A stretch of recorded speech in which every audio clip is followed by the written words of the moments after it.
¡Chávez! ¡Ábreme la puerta! Uy, te abro Te la lo hubiera puerta. abierto, pues.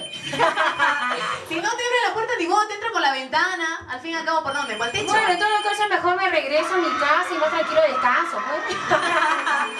Si no te quieren abrir la puerta, Dios mío. Bueno, Claro. señoras y señores, el día de hoy tenemos un regalo maravilloso, Betty. Bueno, el día de hoy queremos anunciar a todo el público querido, hoy estamos con las revistas de Full Ritmo. Hoy ellos se encuentran en la ciudad imperial del Cusco, la gerencia viene trabajando arduamente y aquí estamos en la radio también con las revistas. Dentro de breve vamos a convocar todas las llamadas telefónicas al 256011 para que usted se pueda hacer acreedora de estas revistas interesantes, donde usted se va a poder enterar de toda la historia de los artistas, las presentaciones exclusivas que tienen y bueno, la vida que ellos llevan y todas estas actividades que ellos realizan con la familia, en los escenarios, en todo este ambiente. Dentro de breve, 256011, vamos a poder habilitar y vamos a poder regalar las revistas de Full Ritmo, Nairu. ¡Claro que sí! Muy bien, entonces, señoras y señores, vamos a avanzar, vamos a acelerar con lo que son las ubicaciones. Hemos presentado en su momento el casillero número 6 con Basilia Chávez.